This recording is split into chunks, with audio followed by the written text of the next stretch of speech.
Hello everyone, Charles Watts here. Welcome back to Inside Arsenal. It is Tuesday. I hope things are going well wherever you're watching or listening to this around the world. We are one day away from Arsenal in Carabao Cup action. Of course, the quarterfinal tomorrow night at the Emirates against Crystal Palace, 7:30 p.m. kickoff. Mikel Arteta will be holding a press conference a little bit later on today, previewing that game. So we'll get the latest from him, any sort of injury news, team news, what the reaction has been like to the disappointing draw against Everton at the weekend as well. Now, myself and James Benge are going to sit down after that press conference and do this week's Inside Arsenal Extra Time tonight, a little bit earlier than usual. Normally, obviously, goes on a sort of Thursday towards the end of the week. We're doing it on Tuesday this week, and also recording after that a bit of a January special, which is going to go out on Friday because I'm not going to be around for a few days at the end of the week and over the weekend. So you're not going to get any usual shows from me for a few days. Unfortunately, in the build up to Christmas, I will be back on Christmas Eve, but in the build up to it, I won't be. So you got to keep your eyes peeled for a special Inside Arsenal Extra Time later on in the week, looking at the January transfer window. But if you want to get involved in today's show, myself and James, which we recording pretty much as soon as Mikel's press conference finishes, then get down into the comments below. Start with Extra Time as usual. Give us your question, your comment, and we'll pull some of them together and get them included in the show. But today we're going to talk about Crystal Palace, obviously, tomorrow night. Look at the changes Mikel Arteta might make for that game. Look at what the team selection could potentially be. Some of the decisions he's got to make. Got lots of reaction from you guys to a wide range of topics, which we're going to discuss in the game, in the show. Jakub Kiwor, strong links with him in Italy once again, as there tends to be every single January transfer window. Napoli this time in the conversation when it comes to Jakub Kiwior's future as well. So plenty to get stuck into, but we're going to start with the Crystal Palace game and look at what Mikel Arteta might well be thinking when it comes to the team selection. Now, I don't think it's quite as easy to predict what he's going to do as it normally is for these Carabao Cup games. We know there's going to be changes. I mean, you go back to the earlier rounds in this competition, it was Bolton, wasn't it, in the early on. He made so many youngsters made their debuts in that game. There was loads and loads of changes. Then you look at the game against Preston, it was slightly more stronger than it had been. And you would imagine this one, it's a quarterfinal. You're one game away from a two-legged semi-final.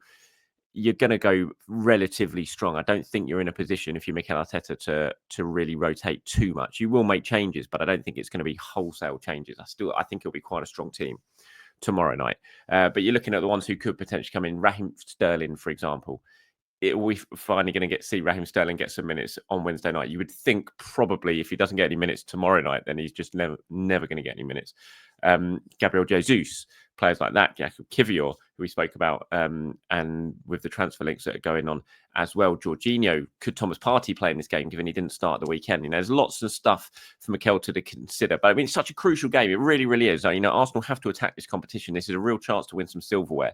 Real chance. It's right now. It's right in front of you. You've got one game at home in a quarterfinal, and then you're into a two-legged semi-final. Wembley is within touching distance now. You cannot afford to just give this competition away. You've got to really attack it. I really hope he does prioritise it, because he should, because it's a good chance. It's very hard to win silverware. There's only 4 trophies on offer, and so you can't turn your back up. You can't turn your back on any of it, especially once you get yourself into a quarterfinal of one of the competitions. So it's right there to really have a good crack at. There's lots of good teams left in this competition, so it's going to be difficult, but it's a real good opportunity for Arsenal, and I really hope Mikel does attack it, and I think he will. I'd be very surprised if he doesn't. You look at the team that started. This was a lineup. If you're watching on YouTube, you can see this was a lineup that started the game against Preston in the previous round. So obviously, you had Tommy Setford in goal for that game. I'd be surprised if it's not David Raya tomorrow. I think now you're in the quarterfinals. You're going up against a Premier League team. I'd be surprised if Tommy Setford starts this game. I think he'll probably go with David Raya for this one.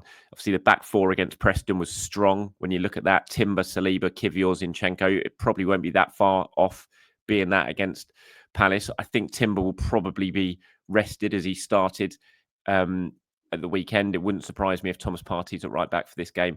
I think Saliba will start.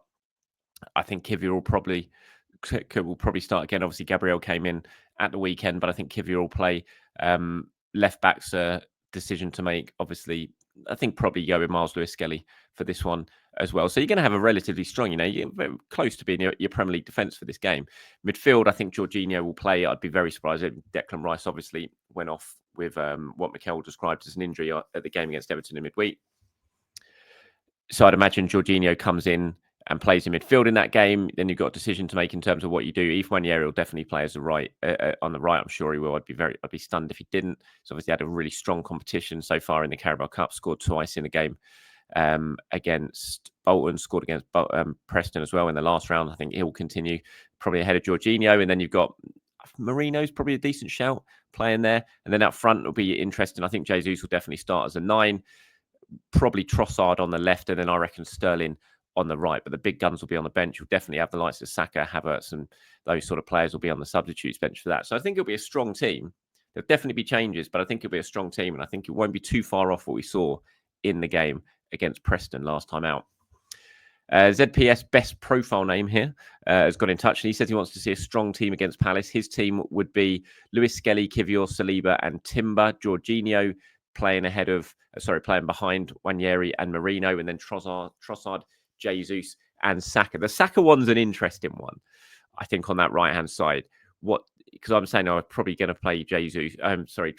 Sterling, give him some minutes finally. But I was thinking about it while I was preparing to do this video. And I was like, is he going to play Saka in this game? I wouldn't be shocked. I don't think he will. I think he'll have Saka on the bench. But I wouldn't be overly shocked if I got there tomorrow night and Saka was starting this game and Sterling wasn't. Yeah, I wouldn't be totally shocked. I'm still veering towards it being Sterling over Saka and Saka being on the bench and coming on in the second half. But as I was saying, it's a real key priority game for Arsenal. It should be a key priority game for Arsenal. You've got a real chance to get yourself into a semi-final of a competition here. So if you don't trust Sterling at all to play any minutes in the Premier League, do you really want to play him in a quarterfinal? Maybe not. So maybe he will go Saka. But love to get your thoughts on it. I'll obviously do a preview show in the morning tomorrow. I'll do my predicted 11, that sort of thing. So if you want to name your starting 11 for the game, you want to get included in that preview show, then give me your starting 11s like ZPS has done here, and I'll pull some of them together and get them included in tomorrow's show. Just moving on, if you haven't seen it yet, I do urge you go over to Sky Sports and find the analysis from Monday Night Football from Thierry Henry yesterday, looking at Arsenal and their attacking issues at the moment, going over the recent couple of games against Fulham, against Everton. Said some really interesting stuff, Thierry, as he always does. I thought he analysed it very, very well. He spoke a lot about the sort of over-reliance on Saka, the predictability of Arsenal's attacking play at the moment. He talks about Martinelli and some of his decision-making. It was a really decent piece of analysis. He's doing it with Jamie Redknapp. Don't let that turn you off. It was good.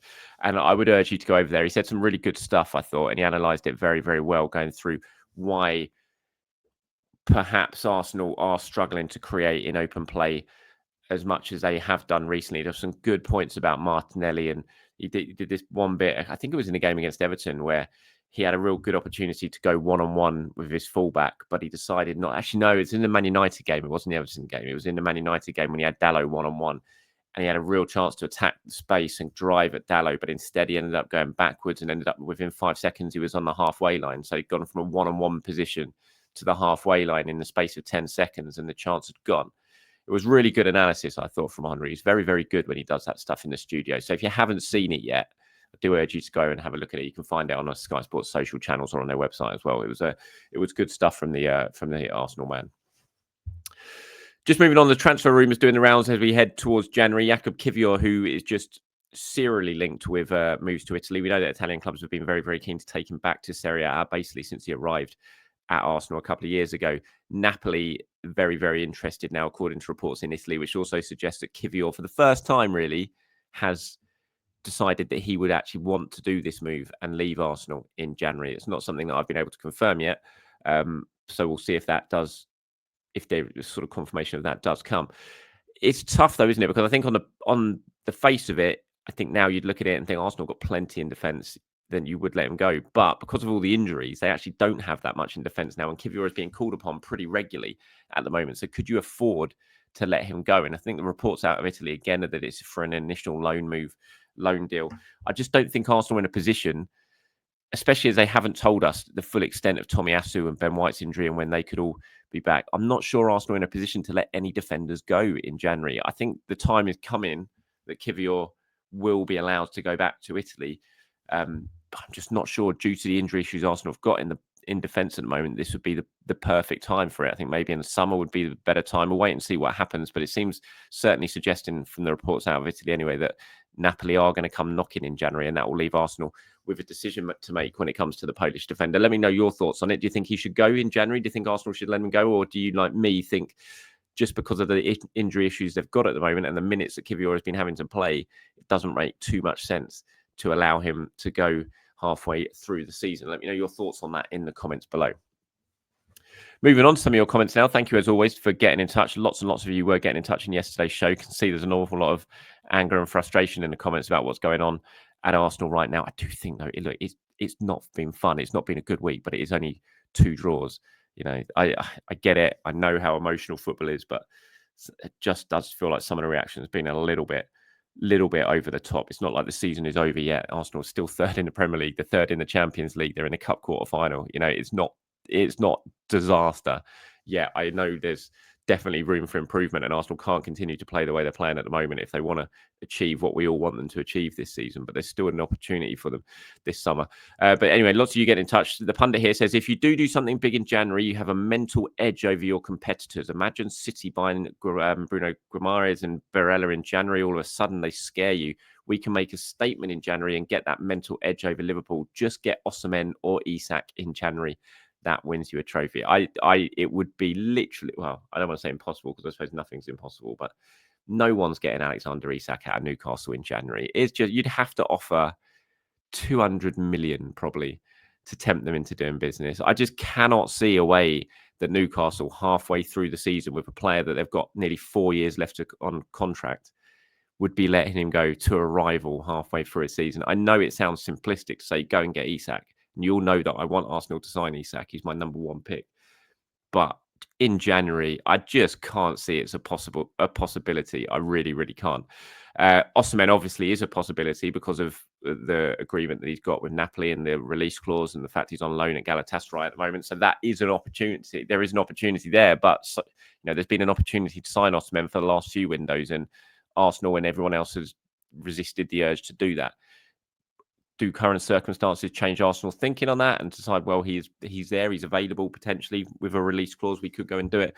We'll have to wait and see. I wouldn't be against it by any means. He's a very good striker, Osimhen. He's certainly not my number 1 pick when it comes to improving Arsenal's forward line, but it would certainly be something that would generate plenty of excitement if Arsenal did go out and sign a striker that we know can score goals and would improve this Arsenal squad, no doubt about it. Another one who's been mentioned alongside Arsenal. It comes at every single transfer window, isn't it? Marcus Rashford name in Arsenal. We've got. I wrote a piece on this in my Court Offside column that went out yesterday. So I was asked a question in the column about Marcus Rashford, and I gave my thoughts on it there. Abby has got in touch. Abby says, I think Arsenal should sign Rashford. He's in trouble at United, and Arteta should plan bringing him to Arsenal and play him as a number 9. He was playing as a number 9 under Van Gaal, was on fire before they moved him to the wings.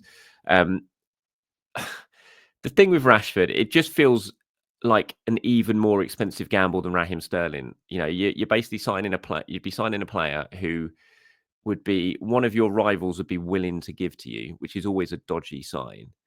And unlike Sterling, who was relatively cheap, so if it didn't work, which it clearly hasn't at the moment, you're not financially, it's not a massive hit to take. It was kind of a gamble that was worth taking. Rashford, on the other hand, is different. The wages you'd have to cover, the transfer fee you might have to pay. It just feels like too much of a gamble, hoping you could get a player back to the form that he was showing a couple of years ago, but has not shown any signs of hitting since then. So not for me. I have to say it's just too much of a gamble, I would think, on a player who's clearly struggling for form and confidence, and even, mentally, is he in the right place right now? And he'd be moving away from Manchester. He's a Manchester boy. It'd be first time away from Manchester. I could just see it going horribly wrong. So no, it's not one that I would be. I'd be keen on, I have to say. Timmy says it took Xhaka almost 5 years to become an important player, and people haven't even given Merino 6 months. He made one of the best chances for Odegaard and Jesus in the last 2 games. I think he just needs more time to adjust. Fans have been very harsh on him. Yeah, I mean, it's football, isn't it? Patience isn't exactly the overriding trait when it comes to football. And I agree. I think it's far too early to judge Merino. It's hard not to judge him. Look, you're playing for Arsenal. You're going to get judged straight away, especially when you come for big money in the summer. But I agree. There's lots of mitigating circumstances, which means that Merino should be given a little bit more time than maybe he's been given. He did come in, get a big injury straight away. He's had no pre-season, summer tournament. We've seen loads of players who struggled, who played summer tournaments last summer at the Euros. Loads of players have struggled to find their best form since then. Just look at Phil Foden, the likes of them, and Jude Bellingham's only just finding his best form again at Real Madrid. It takes time. So yeah, I think it's far too early to be writing him off. I agree with you 100%. I would like to see a little bit more from him when he's on the pitch, just a bit more personality when he's on the pitch. Haven't quite seen that from him yet, but I agree. 6 months is too small a window to judge him on, especially when that 6 months has been littered by injuries, not just to him, but those around him as well. So he's been unable to sort of start forming any sort of partnerships with the players around him. And we've seen in bits and pieces, he's a very good player and he looks very, very talented. And you're right, his pick out to find Odegaard in midweek in a weekend against Everton was very, very good. And he definitely brought Arsenal some balance down that left-hand side in the last couple of games as well. So, yeah, work in progress with Merino. And it is too early to completely judge him. I agree.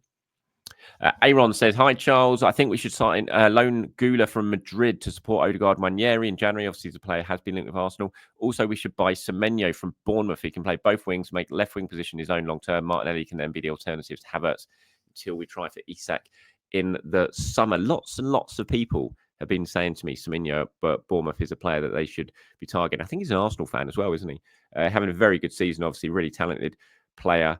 And I wouldn't be at all surprised if he makes a big move very, very soon. Semenyo, I think this will probably be his last season at Bournemouth before he takes the next step and moves on to a bigger club. Could that be Arsenal? We'll have to wait and see. But lots of you have been in the comments saying that he could be an option when it comes to bolstering the wide attacking players over the next couple of windows. And that's it from me today, everyone. Thank you very much for watching and for listening. As always, like I said, later on today, after the press conference, myself and James Benge will be recording Inside Arsenal Extra Time, reacting to what Mikel Arteta has had to say in that press conference and going over a few of your questions and comments as well. So if you want to get involved in that, get into the comments, start with Extra Time, give us your question, your comment, anything about what's going on at Arsenal right now, and we will pull something together and get them included in the show. Have a great day, everyone. Speak to you soon. Bye-bye.